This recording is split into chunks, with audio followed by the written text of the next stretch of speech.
और हम यहाँ आ गए माउंट आबू घूमने के लिए, लेकिन बीच में नज़ारा बहुत अच्छा आ रहा है। ये बावर कहाँ से आ रहा है बीच में यार?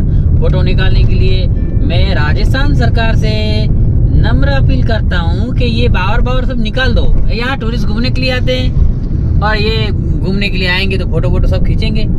फोटो कहाँ से आएगी? बीच में बावर आ रहे हैं।